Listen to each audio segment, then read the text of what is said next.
Good morning, everyone. Let me see if this one's better. Okay. This is Muzna from the American Stroke Foundation. I'm an occupational therapist, and I realized that I really didn't give a proper introduction to the Stroke Foundation the last few times. So our mission is to empower stroke survivors and their caregivers to address all the challenges after a stroke.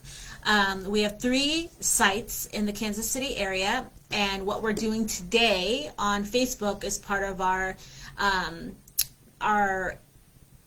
efforts to expand the virtual and online offerings that we can offer people all across the country and hopefully internationally too. So if you would like more information on what we do or the resources we provide, please visit us on our website at americanstroke.org and visit our Facebook page, Instagram, and YouTube channels for more information on what we talk about today. We have a lot of articles, we have a lot of videos, and also, please feel free to leave comments and questions on those as well, and we will get back to you. So today we are talking about tone and spasticity. In a second, I will introduce Kylie Casper. She is a doctoral student from Creighton University, and she will kind of do a brief introduction on what we're looking for and what we're talking about when it comes to tone and spasticity, and go over a home exercise program that can help manage that.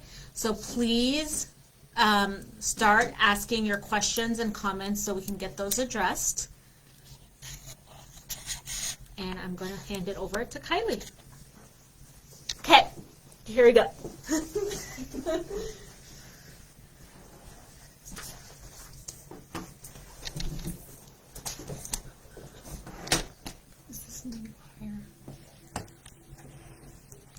Okay, hi everyone. Like Muzna said, my name's Kylie. I'm a student. Hi Allison. So like she said, we're going to be talking about tone and spasticity. After having a stroke, I'm sure just about all of you watching this live, if not everyone, has heard those terms before, and they can be really overwhelming, really confusing. It can be kind of hard to understand what exactly they mean, what they are, and how it can affect you. So, like Muzna said, just go ahead and start dropping in your comments, questions, anything like that. We're going to be talking about a lot of different things. But to just kind of get started with what is tone, to kind of kick everything off, Martha says hi from Northern Virginia. Hello. I'm from Virginia. Muzna's from Virginia. So tone is kind of an umbrella term that we can use. So tone is basically our muscles' resistance to stretch. We all have tone in varying levels. And before having a stroke or any type of neurological injury, we would consider that like a normal tone level. And then after a stroke or any other injury to our brains, spinal cord, anything like that, it can become an abnormal level of tone.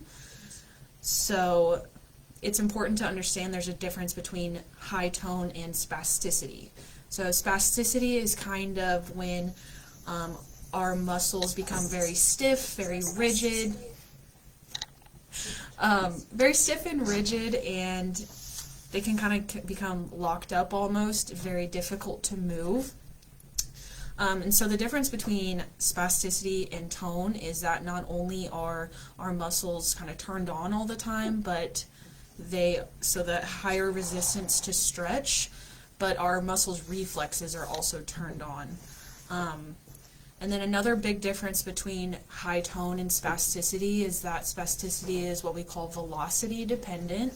So what that means is that the quicker you try to move spastic muscles, the more they're going to turn on and fight back. So essentially, if you have spasticity, it's very important to move very slowly.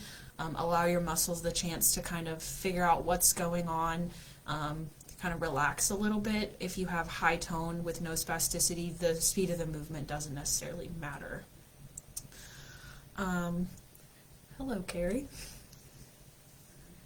So, yep, go ahead and drop any questions you guys might have, any experiences you guys might have with spasticity, anything that you do that might help, or things that you're doing for it. Erin says, does spasticity include if your arm is very heavy? So that would be more of like muscle weakness, but you can Yeah. have spasticity with it. So if your arm is generally heavy and everything is contracted, that could add to the perception of heaviness. But I would ask Erin a little bit, can you give us a little bit of detail? Does your hand lock in a position? Is it hard to straighten your fingers or your wrist?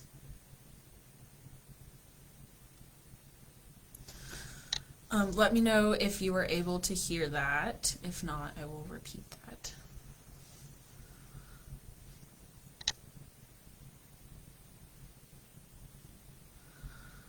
While we're waiting, I'll keep talking a little bit.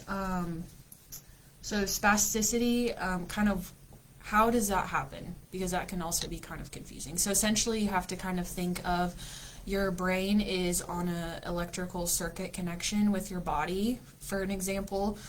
So your brain is in charge of giving that information to your muscles about turning on, turning off, when to work and when to relax. And so after having a stroke or a neurological injury, that connection kind of gets disrupted, and so your muscles have to look elsewhere for that input on what they're supposed to be doing and how they're supposed to be functioning. And so it can turn into either being on all the time, or which is spasticity, or they can be what's called flaccid and kind of be turned off all the time. So you can kind of have a varying level of that. Erin says heavy from shoulder to elbow. I'm typing a response. Okay, Muzna is typing a response to that. Allison says, I have developed what they call foot drop. I'm trying to figure out how to handle my foot. Yeah, so that's that can be pretty common after having a stroke. Basically, what can happen is the connection responsible for keeping your foot picked up to those muscles gets disrupted, or you might have spasticity like in your calf muscle that can pull your foot down. So something that's really common for people to use is what's called an AFO, an ankle and foot orthoses. If you don't already have one of those or are interested in that, you can talk to your doctor or therapist. They would be the best ones to get you hooked up with that and give you the best education on what's going to specifically work for you, just because that's kind of the best recommendation, but that doesn't always work for everyone.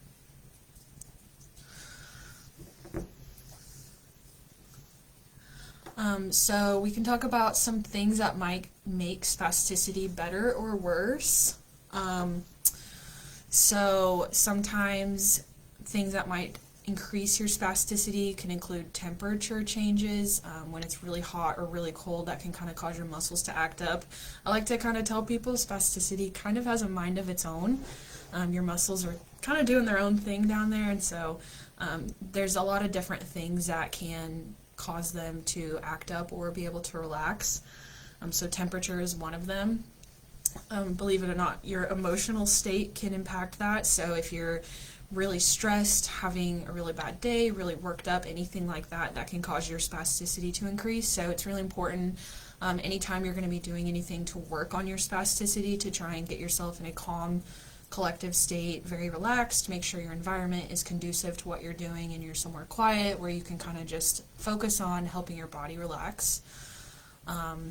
Carrie says, I get Botox every 12 weeks, which helps temporarily. My occupational therapist has suggested I consult with a hand specialist about tendon release in my hand, since my hand is always in a fist and my wrist is flexed.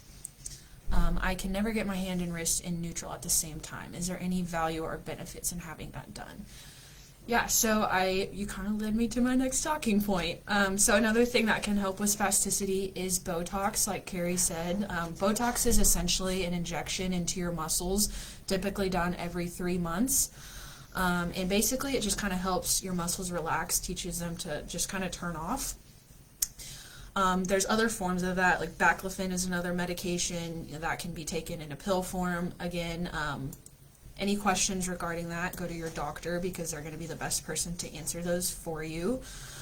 And so leading into kind of what Carrie said, with spasticity, something that can happen is what's called a contracture. So typically when people have spasticity, they're kind of stuck in a flexed position like this. I know it's kind of hard to see. So everything's flexed. Our elbow, our wrist, our fingers are all kind of curled up and flexed just because those muscles are bigger and stronger than the ones that open up everything and keep them straight.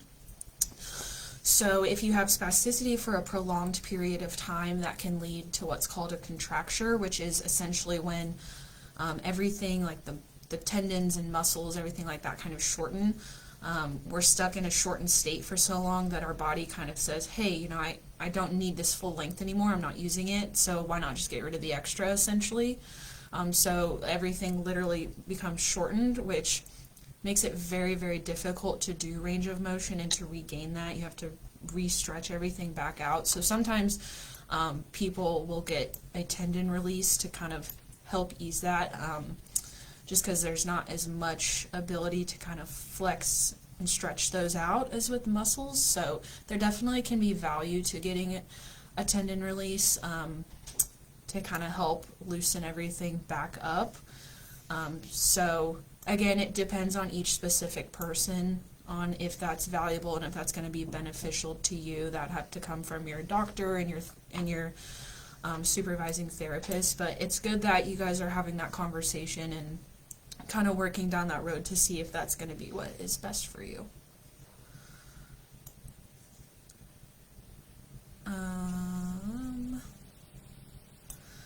Martha said, 5 years post-stroke, 2 of my fingers have frozen on the first joint, maybe a contracture. Is there any way to loosen them without surgery?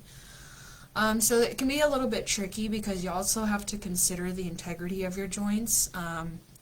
With spasticity, obviously you're kind of stuck in that position, and the longer you go after your stroke, the harder that can become. And so you have to think about your joints when you're in that kind of state. They can get very tight and very stiff, which obviously makes it a lot harder to range yourself and to keep that motion going. So I would say, as a general whole, to range what you're able. When you're ranging, there shouldn't be any pain, there shouldn't be any forcefulness, so just do what you're able to. We'll go over in a little bit how to kind of range yourself. If you have more specific questions, I would visit your doctor or a therapist, just because it's hard to kind of give specific advice without seeing your hand and knowing kind of more of what's going on. So yeah.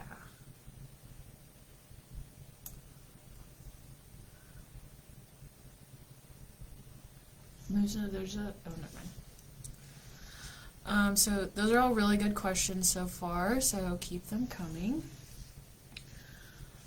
Do you want to talk a little bit about, like, when Martha says, like, frozen and things like that? Like, I asked her if she said unable to straighten or just tight. Do you want to talk a little bit about, like, how to judge when a splint or doing exercises will help versus when, you know, it's, like, stuck? Yeah. So essentially, if you're kind of at that point where things are feeling like frozen or tight, it can be hard to kind of differentiate what's the next best move. So something that is typically recommended for a lot of people to use are splints or braces. So if you kind of have some range left in your hand and you are able to manually move them, and it's tight, you know, you're working through spasticity, but you're able to move some, versus a contracture where you kind of start to move and get to that end point and it's stuck. You can't move any further. Or if your joints are kind of locked up and you're trying to move and they're just not having it, a brace may not be the best option in that scenario just because of what's going on. But if you do have some movement left, a brace is a good thing to consider. Essentially, what that does is it just kind of helps hold your hand in an opened position, so to get a longer, lower load stretch. A lot of people wear them overnight, or they can be worn during the day. It just kind of depends on your specific scenario. So if you have any questions about that or are wondering if a brace might be the best option for you, talk to your doctor. Don't just look online and find a generic one, because there's 100+ different types, and it can be hard to kind of determine what is the best option for you, as well as figuring out the proper wear and care. So yeah. And then Carrie says, is there any way to rebuild atrophied muscles in your affected side? I'm 2.5 years post-stroke. Yeah, so there's different things you can do. If you have any voluntary control over those muscles, using them as much as possible. If not, something that is commonly used in formal therapy is what's called neuromuscular electrical stimulation, or NMES for short. Essentially what that does is it just kind of sends a little electrical impulses into your muscles and kind of tells them to turn on and move for you. So that's a really good option if you don't have any or very little voluntary control over your muscles, to help them move without having to necessarily have a perfect connection to your brain. Weight bearing is another really good option. So what that can look like is sitting in a chair, being on the floor, at a table, anything like that. If you're able to get your hand opened up, you can place your hand on the table and, like, while you're standing, kind of lean into your hand if you feel everything is nice and supported. You can weight bear through your elbow onto the table. You can weight bear through your hand while you're sitting on a chair. If you have the ability to get onto the floor, getting onto all fours is a really, really good option. What weight bearing does is it gives really good input back into your body and helps activate those muscles to help stabilize you, as well as kind of helping your joints to get feedback and keep them working. So those are all really good options. Yeah, and then just if you do have any voluntary control over those muscles, just using them as much as possible. We'll talk about some exercises you can do for stretching, and then also just some general exercises if you do have some control, just to help with strengthening and movement. Again, if you have more specific questions or want to do any of those interventions like NMES, talk to your doctor and see if you can get a referral to a therapist if you're not already seeing or still seeing a therapist, because that would be the best person to help set you up in that direction for those.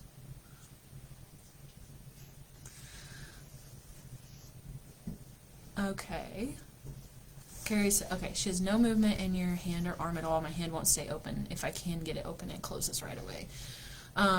Yeah, so definitely the something like NMES would probably be a good option. So I would definitely talk to your doctor and see about if you can get back into formal therapy and see if they can get some of those interventions going for you.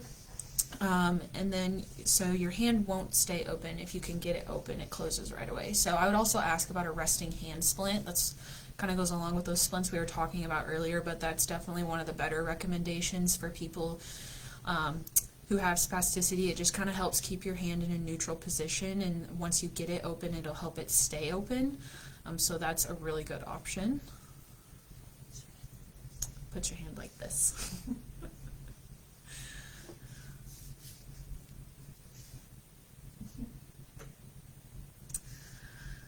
Okay, so another really important thing to talk about with spasticity is range of motion.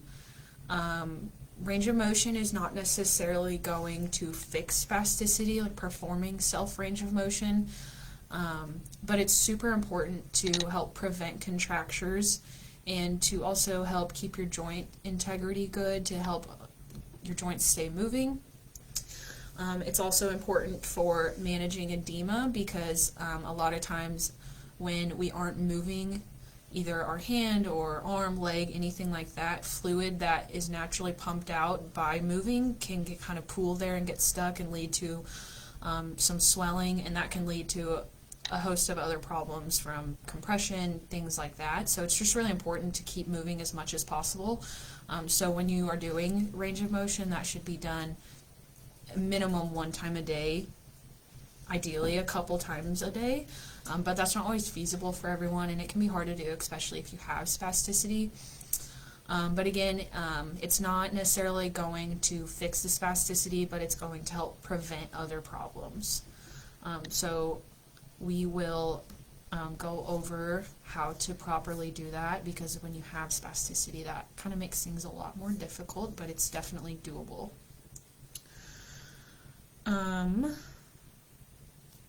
Some other things that can be done to help treat spasticity. The best way to treat spastic muscles is to use them as much as able, whether that be voluntarily or with some help, like with neuromuscular e-stim. Just because, like I said earlier, that connection between your brain and your body is not there anymore, or it's disconnected, it's broken. So you have to really work to try and get that connection back online. So anything you can do to be using those muscles, if you're in formal therapy or want to go back to therapy, and a couple other interventions that are really good is like mirror therapy. Kinesiotape has some good evidence. Any type of exercises to strengthen the opposite muscles. So if you have spasticity like in your bicep and your elbows bent, anything to help strengthen your triceps, the back of your arm, to help open your elbow, things like that. There's a ton of different options. Some people, sorry, I just stumbled over my words. There's no timeline on how long someone might have spasticity, or if it's going to recover, or how long that might take. So it's really important to just remember, no matter how far out of your stroke you are, like, changes are still happening, your brain is still growing and still changing, it's still rebuilding connections. So there's no saying that your spasticity is not going to improve. Denise said, I'm having spasms in my foot that run up my calf. What can I do to stop it? So during what activities? Yeah, what activities? Is it kind of all the time? Is it random? Is it when you're resting, or is it only when you're doing stuff? And then Carrie said, any suggestions or ideas for getting your ankle to move and knee to bend? I have to wear an AFO due to my knee hyperextending. Oh, a knee AFO due to my knee hyperextending. Yeah, physical therapy would definitely be the best bet for that. They're kind of the experts in all things legs and lower extremities, and especially with the knee AFO, that's as an occupational therapist, we don't necessarily work with prescribing AFOs for the lower extremity, so I would definitely consult with your physical therapist so that you can get some more specific information on that. And then Denise said her spasms happen at rest. Okay. So I would talk to your doctor, make sure he reviews medications, and make sure blood flow is okay and things like that. If there are other symptoms, I would just write them all down and keep a log. Okay. In case you didn't hear that, talk to your doctor, review your medications. Those can all have impacts. Keep a log or a journal of your symptoms about like when they're happening, how often they're happening, how long they last, how intense they are, things of that nature, so that when you go to your doctor, you can have a pretty comprehensive insight as to what is happening, and then hopefully get some good answers.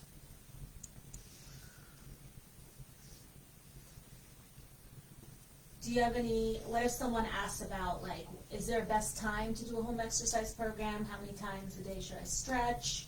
What are your thoughts about that?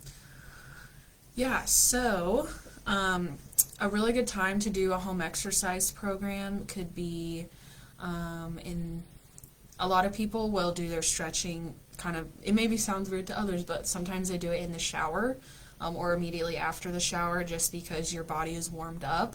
Heat obviously can help our muscles relax, so anything you can do before you're stretching to help warm everything up, whether that be like with a heating pad, hopping in the shower, anything of that nature, and then performing your stretches.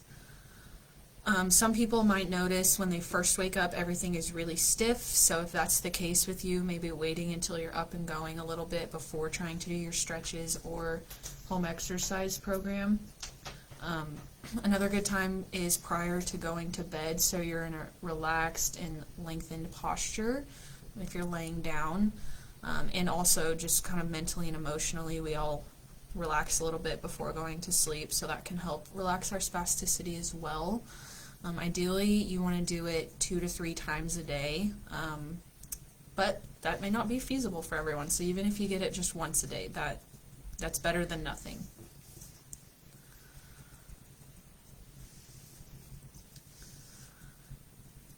So we can go ahead and kind of move into kind of how to stretch and what that might look like.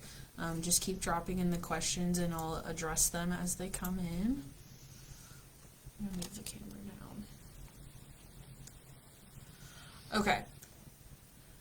So before we do anything regarding our shoulders, we want to make sure that you don't have a subluxation, or if you do have a subluxation, that we're properly kind of paying attention to that.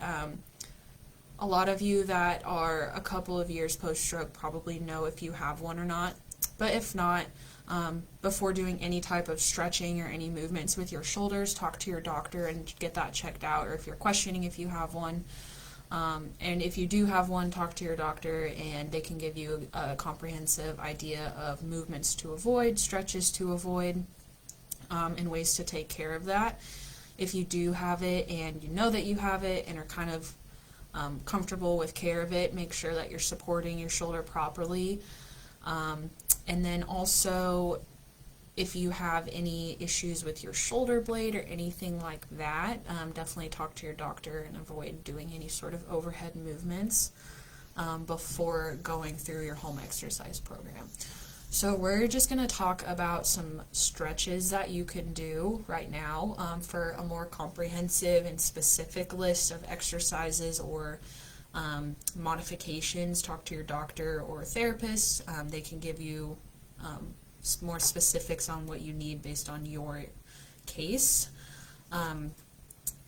So all of these can be done whether you have spasticity or not, or whether you have flaccid muscles, which can happen after a stroke, and it's kind of the opposite of spasticity, where your muscles, instead of being turned on all the time, are kind of turned off all the time.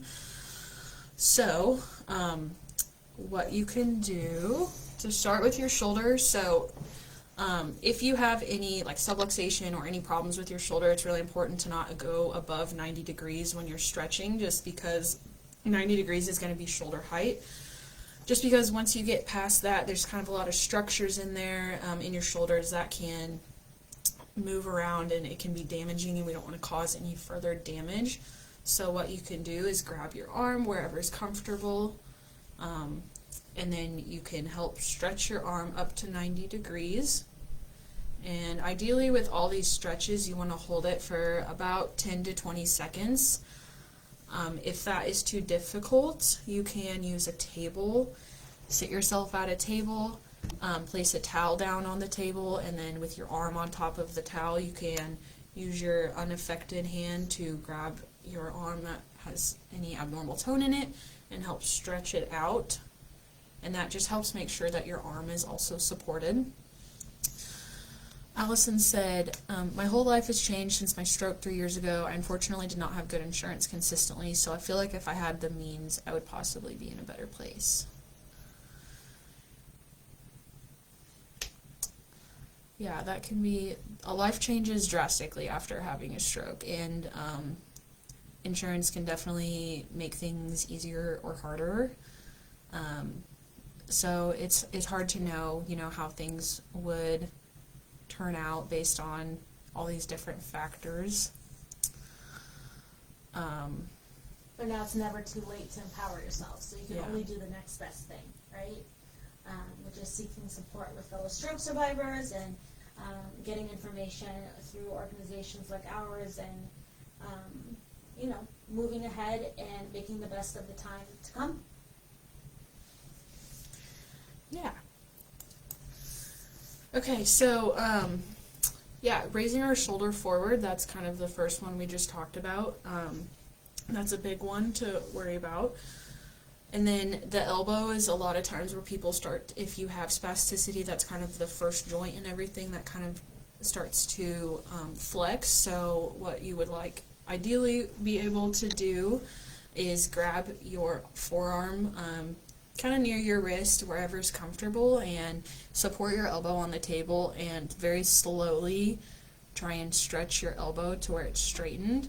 Again, with spasticity, it's velocity dependent, so that means that the speed of the movement is going to determine kind of how it reacts. So it's really important to go really slow. Make sure you're in a warm, comfortable position, not too hot, not too cold. Try and make sure you're relaxed, your environment is relaxing. Do everything we can do to help lessen that spasticity.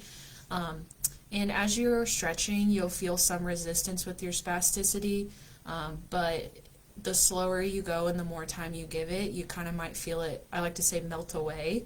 It'll kind of relax a little bit, and you'll feel that it's kind of giving a little bit more.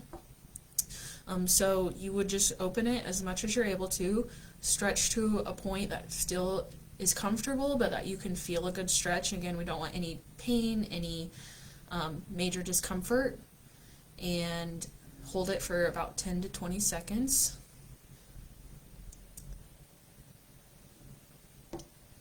Can everyone see her arm? There we go. Is that better? No, I don't know where to sit. We have a new webcam, so we're experimenting. If you don't have access to like a table or anything, you can use your lap, like your thighs, to help support your elbow. Sometimes I just find it easier when I'm ranging other people. If your elbow is supported, it just gives me better leverage, and so that also kind of applies to yourself as well. And then if you do have any type of contractures, your range is going to be a little bit lower, more than likely. So just, again, go to whatever it feels comfortable, to where there's a stretch, but it's not any major pulling, major pain. I know a lot of times with any like exercise or therapy, people say no pain, no gain, but that's not the case here. In some cases that can be applicable, but in this type of situations, it's not applicable. So you don't want any sharp pain, any major discomfort. And the stretching pull is okay, but pain is not. So after you get your elbow, your wrist is going to be the next thing. So we always kind of start at our core and work our way down.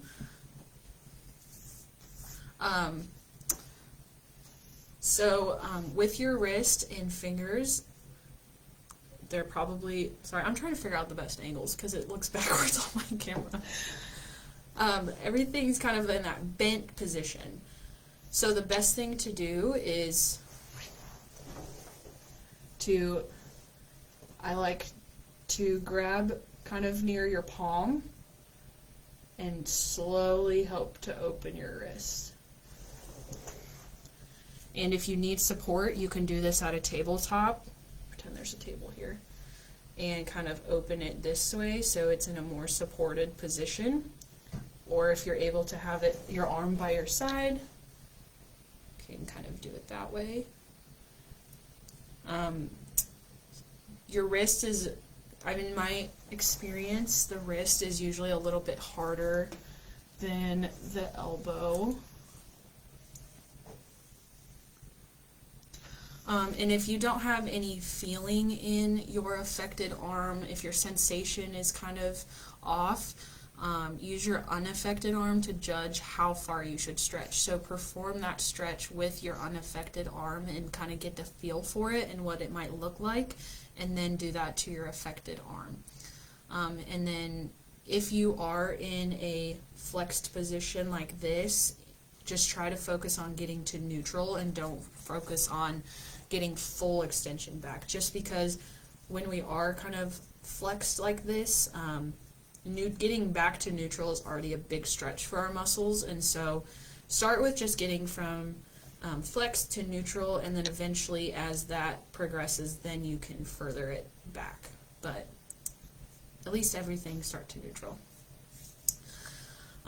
So once you kind of do that, you'll hold your wrist. If you feel like you have more give and it's comfortable for you to go past neutral, that's okay. But as a general rule, just at least get to neutral.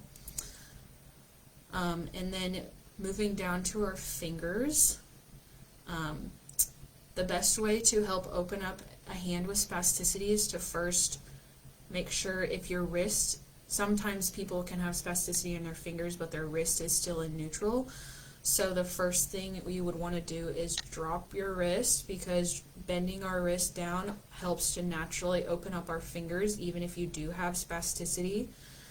And then from there, if you are just getting started with your ranging and have spasticity, I like to tell people to keep your wrist down and just work one finger at a time. So grab near the base of your finger, and you're just going to work on trying to help stretch that one finger. Again, even getting it just to neutral, just so it's straight down, is good. You don't have to go all the way back, because that's a lot. And then if each single joint is tight, just work one joint at a time.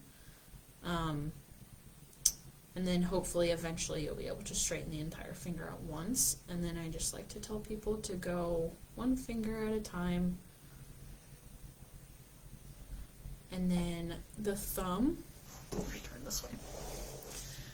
So if your thumb is bent, grab near the base of the thumb. Sometimes it's easier to kind of put your whole hand over it and kind of help open it that way. So if that is difficult for you to do one at a time, or one at a time becomes too easy, other ways that you can help to stretch your hand is at the edge of a table or a chair. If this is like a tabletop edge, taking your hand so it hooks the edge and kind of letting it stretch that way. If you have a small ball and you're able to put your hand in that, that can be really good. Something that probably just about everybody, if not everyone, has their homes is washcloths or dish towels. You can take that and roll it so that it makes a cylinder, is that what that would be? Yeah. And work it to place that in your fingers. If you have like a cup or a water bottle, something with a smaller, comfortable base, you can wrap it around that. I've had people use even their own body in the sense of their knees. Place your hand kind of at the edge of your leg, pull back, and let your knee kind of help support your arm, or stretch your hand. There's really all sorts of modifications. Also, something that just came across my mind is to pay attention to your skin integrity, especially if you have spasticity, just because your fingers a lot of times are in that flex state, and obviously that can be at varying degrees, but if it's too much, your nails can start to dig into your skin. Also, our bodies and our hands sweat, so if we're sweating and our hands are kind of tightened up, there's a lot of moisture in there that's not getting addressed or getting air to. That can lead to a lot of either skin infections, bacteria, anything like that. So it's really important, like anytime you are able to properly make sure your hand is clean. That washcloth is really good. It's kind of a dual purpose to help keep your hand open, but also absorb any moisture that your hand might be having. Making sure that your nails are cut properly and filed down on a consistent basis is really important. Just to make sure you don't dig into your skin.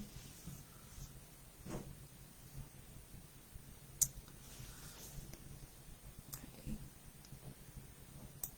Keep commenting any questions you might have, or if you have other ways that you like to help manage your tone or spasticity, things that have worked for you, because something that works for you might also work for someone else, so we can all learn from each other.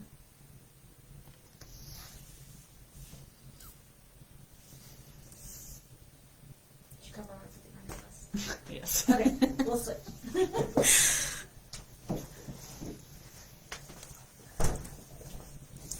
Thank you, Kylie. That was super helpful and good information. So bottom line is that, we all have resting level of resistance in our muscles. Some of us are naturally more loose, and when we try, someone tries to move our body, we move freely. Some of us are not, and some of us are in the middle range. And then spasticity is when that stuff happens as a result of speed. So after a stroke, our nerve pathways that are connected to our brain or our spinal cord, those get affected, and that's what results in spasticity. So it is a normal part of a stroke experience. It is also an important part of stroke recovery, so please keep an open dialogue with your medical team and make sure you're advocating for yourself. Discharge from rehab services is based on whether you've kind of reached maximum medical benefit, or sometimes it's tied to insurance. It doesn't mean that your journey is done and that you cannot make, that you can't make further gains. So definitely, if you have a brace that was issued by rehab, or you had a procedure, whether it's Botox or a tendon release, you do need follow-up, right? Because your muscles are going to recalibrate and everything's going to change. And so you want to make sure someone is following that and then is giving you the most up-to-date information on what the most effective exercise program is going to be, or what the proper wearing schedule is going to be for a split. So definitely make sure you have those avenues. So Carrie says, these are new ideas for me. I will definitely be trying the washcloth and ball ideas. That's great.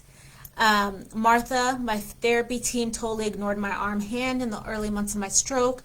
I had a shoulder subluxation, so that may have been a reason, but very disappointing. Then when I insisted that I want to see occupational therapy, then Medicare would pay for so little therapy that it didn't help.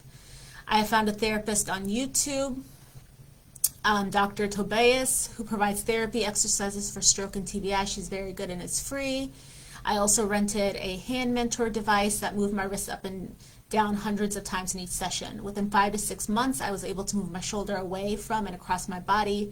I also bought a Sabo 1E stim device to use in my shoulder and hand. That's awesome, Martha. I'm glad that you are seeing improvement. I'm glad that you kept up, supporting yourself and advocating for yourself. Sometimes the shoulder and the hand, it's not that they get neglected, but sometimes, people have priorities. They want to walk, and so they want to focus on that, and their hand and shoulder get put to the wayside in terms of priority. And the other thing is that a shoulder and a hand tend to come along slower after most strokes, because we're constantly weight bearing through our legs, right? Even when we're sitting and sleeping, we're exercising our lower extremities, but we don't walk on all fours. So our arms and hands aren't getting that 24-hour input that our legs are. And so we get to see a lot of recovery earlier and more gains. And that's kind of encouraging, and people want to focus their efforts there, and the hand, and it's sometimes discouraging when you don't see as much improvement. So it looks like you found a system of resources that works for you. That's great. I hope your shoulder sublux is managed. If not, please follow up with your doctor. And the Sabo is a great device, definitely evidence-based, that can give you a lot of benefits. So I'm glad you got a system that works for you. That's awesome. Okay. In terms of, the washcloth and the ball ideas, you don't have to spend, it's just an example of, you don't have to spend a lot of money to make gains. Use the objects around you, and if you are kind of hitting a wall or kind of feel like I don't want to do anything wrong, just think of the real life activities, like what is affected by your hand being closed, what is affected by your elbow being tight.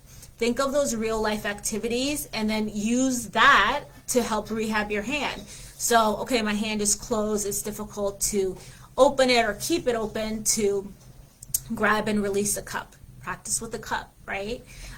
Use those real life things, because that activates more areas in the brain than just using a cone, because we don't usually just walk around with cones, stacking them or moving them around, but we are always grabbing doorknobs to turn, we're grabbing mugs and cups to drink from. So real life activities definitely make a difference. And if you're unsure about how your hand should be moving or how it should be feeling, use your unaffected arm as your reference point. Okay? And also keep in mind, if you have prior injuries in your affected arm, whether it's broken bones or fractures, keep those in mind too, because you can't expect like a level of function that you never had, or a range that you never had. Some people's wrists are just tighter than other people's wrists, so you definitely want to kind of establish your baseline. One of the things that Kylie said that was very important, that I want to reiterate, is that stress and your emotional state can definitely impact spasticity. So we all have heard of those experiences, or personally experienced those if you work in neuro rehab or have had a stroke, where your hand is tight and you're trying to you're trying to get it open, and the harder you pull, the more tight it becomes, right? And that's because the release of any muscle requires like a gradual stretch, including deep pressure input. So don't yank on your hand. It seems like, it's really tight, it's resisting me, I need to pull harder. That's intuitive, but it's not the most effective way to release spasticity. So be gentle, use like the tenodesis that Kylie talked about, where when we naturally bend our wrist, our fingers open. When we lift our wrist, our fingers curl. So use your anatomy to your advantage. Something else I forgot to mention. Sorry. Yeah, no, you're fine. There's a lot of really good evidence for, like Muzna was talking about, deep pressure. So if you have spastic muscles, taking something, either your hand or like a tennis ball or anything like that, and kind of giving massage to those spastic muscles can kind of help to relax that. Yeah. That's what I forgot. And also, like, we've talked about before, like keeping a log of your symptoms. Spasticity changes across the course of the day, just like our muscle strength changes, So keep track. Like, am I the most tight when I first wake up? Am I the most tight at the end of the day when I'm tired? Am I the most tight when I'm trying to do my home exercise program, right? So awareness and insight is key, because no one's experience is the same. And also, we use words like, it feels like a spasm, or it feels like something's frozen, or things like that. That's the word we use because it feels like it's the best descriptor. And seeing a doctor, he may use different words, right? Because like a spasm refers to a very specific kind of event in the muscle. So it's always important to start that dialogue with your doctor so he can appropriately, you and he can find the appropriate word to put to it, and you can go from there. So Denise says, can you use a chiropractor after having a stroke? The best guidance I would give for that is to check with your doctor and neurologist. In general, chiropractic care is not an evidence-based part of stroke rehab. So you definitely want to check with your neurologist and your doctor. And it depends what you're using it for, right? Like any medical professional, if they are not aware of what a stroke does and how recovery works, it can end up, making things worse. So definitely talk with your doctor, talk with your neurologist, and check with, the rehab team, occupational therapy, speech therapy, physical therapy, neuropsychology, the other, standard care teams post-stroke, and make sure that there's not something that you're trying to address that they aren't able to. Allison says, I say my foot feels like concrete. So does that mean, Allison, like heavy, or does that mean that it literally like has that sensation of like being rough? Anything that involves a change in sensation that is not normal for you, and that is new, warrants a discussion with your doctor. So depending on how heavy. Okay. So yeah, that could be muscle weakness. That could be a sensory issue. A lot of things, multifactorial. So keep a symptom log. That's, I think, one of the recurring, things that I've been saying is keep a symptom log so that you know and can help you and your doctor make, get a comprehensive picture of what's going on. It could be foot drop. It could be a neuropathy issue. It could be a motor issue. Lots of things. If it affects your safety, if it increases your fall risk, if it impacts the ability to do what you love, and what you need to do, then always, that is the time to seek support. And everyone's experience, like Kylie said, is different. But you can't go wrong with stretching. You can't go wrong with talking to your care team and making sure, you know, your daily skin inspections, know your body, you know what's normal for you, in terms of pain levels, in terms of what your skin looks like, in terms of how you respond to temperature. Like sometimes after a stroke, hot water doesn't feel as hot, or you don't feel, you know, pressure until it's really deep pressure, like light pressure doesn't impact it. If you find yourself with cuts and bruises that you weren't aware you had till like the end of the day, or you're burning yourself or cutting yourself more often than not, then definitely time to get that addressed. Carrie says, I wish this information would have been shared with me earlier in my recovery. Yep, I agree with that. You know, the medical model, the average length of stay for a stroke is 7 to 10 days, 10 to 14 maybe, depending on the severity of it. And unfortunately, that's just not enough time to address everything that's changed in your life, right? So the focus is being able to, you know, do the things you need to do to get yourself dressed and get in and out of the shower safely and take care of yourself, or teaching your caregiver, and then that's it. There's not enough time, not that there shouldn't be, but to address all the other things that really do make a difference post-stroke, which is why having support networks is so important, right? Allison looks like she echoes your sentiment, Carrie. So definitely, information, it's never too late to apply the information. And it's also completely appropriate to kind of grieve what you didn't know before. That's okay too. The good news is that neuroplasticity, or the ability of our brain and bodies to change, it's always there. The potential is always there. We just have to keep moving and breathing and supporting each other. All right, we're just about to wrap up. So if you have any last minute questions, please let us know. You're also welcome to submit questions on our website, americanstroke.org. So next week, Thursday, 11 a.m. Central Standard Time, we will be talking about eating habits for brain health. So it's not going to be about, you know, what is a carb, what is a fat, what's bad, what's unhealthy. It's going to be about, with all the information out there, how do we take, you know, the core concepts and support a diet and eating habits that are nourishing. That's it. Not unhealthy, healthy, or labeling foods, but really about what nourishes the brain and body. And the following week, we will do emotional well-being, taking care of yourself. Claudia, Allison, Martha, you're all welcome. Martha also says, there's a new clinical trial in the UK using CBD oil for spasticity. Preliminary results are good. Most CBD oil in the US isn't high quality, so be careful using this. Like anything that's over the counter, vitamins, supplements, things that claim to enhance some function of the body, you need to discuss it with your doctor.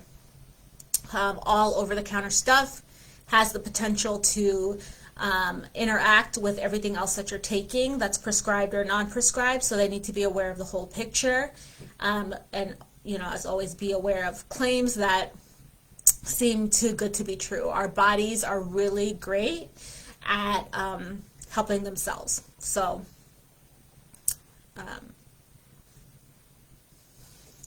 that's that. Okay. You're welcome, Denise. All right. Thank you for joining us. Any other questions or comments, please let us know. We will get back to you. We are going to, you know, start having education modules too on our website. So all this information definitely will be shared across all our social media channels. If you have any ideas, if you have any suggestions on how you would like the information presented, or what kind of topics we can help you with, please let us know so we can serve you best. You're welcome, Trace. Okay, one last call for questions. All right. Thank you everyone for joining, and hopefully we'll see you next week for eating for brain and body health. Information that is relevant both post-stroke and for general wellness. Okay, take care.